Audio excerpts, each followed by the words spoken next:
Hey guys, welcome back to another video. And today we're going to be solving the Leet code question, repeated DNA sequences. Alright, so this question is actually marked as a medium question, but I think it's really simple, so let's just see how we can do it. Alright, so all DNA is composed of a series of nucleotides abbreviated as A, C, G, and T. So for example, this over here is going to be one of the sequences. Okay, so when studying DNA, it is sometimes useful to identify repeated sequences within the DNA.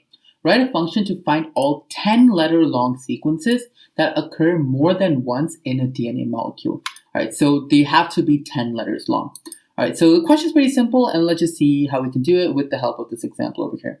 Okay, so we have a sequence here, and what is our first 10-letter sequence going to look like? Now, the thing we know is that the length over here is always going to be 10. So let's just take a quick look at one of the sequences. So 1, 2, 3, 4, 5, 6, 7, 8, 9, 10.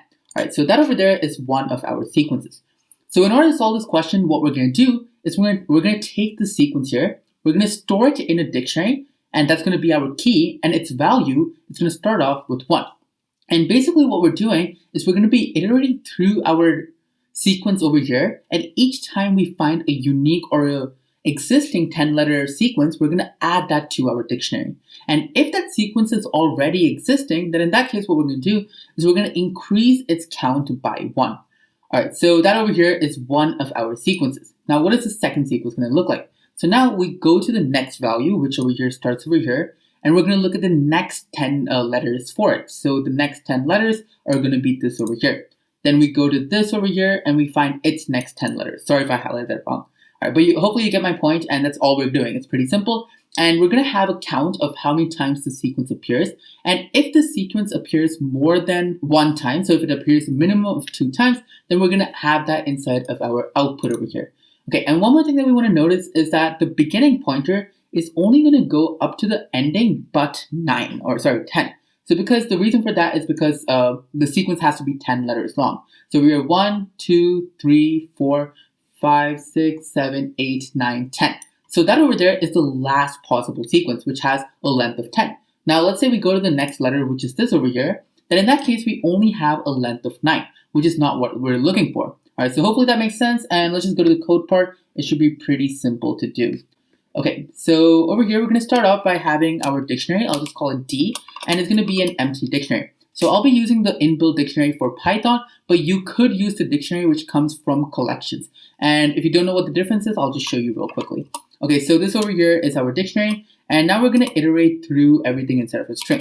So to do that, we're going to use the range. So to do that, we'll just do for x in range length of s. Okay, and over here, we're going to be going through everything.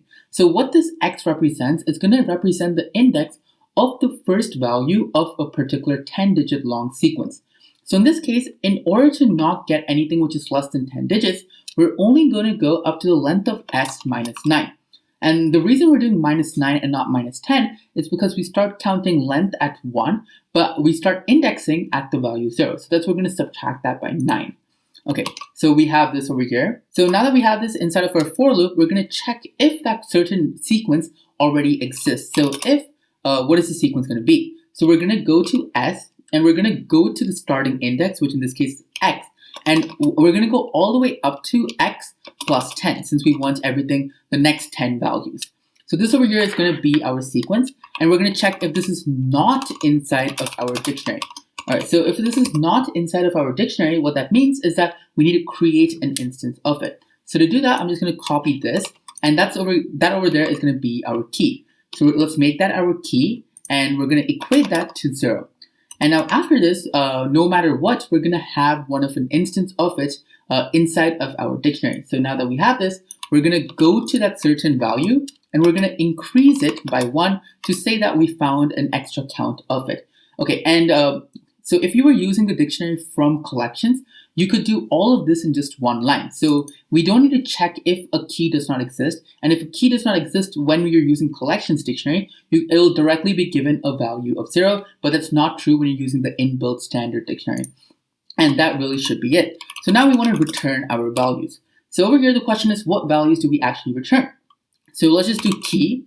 So for key, comma, vals in dictionary.items. So d.items, and what that gives us, it gives us key, comma, value pairs. Okay, so this over here is going to end up returning all of the possible sequences, but we don't want that. We're only going to have all the keys whose values are greater than 1. So because we want it to be there at least for 2 times. So it has to be greater than 1. And that's really it. So let's submit our solution and it should get accepted. And as you can see, our submission was accepted. So finally, thanks a lot for watching, guys. Do let me know if you have any questions and don't forget to like and subscribe. Thank you.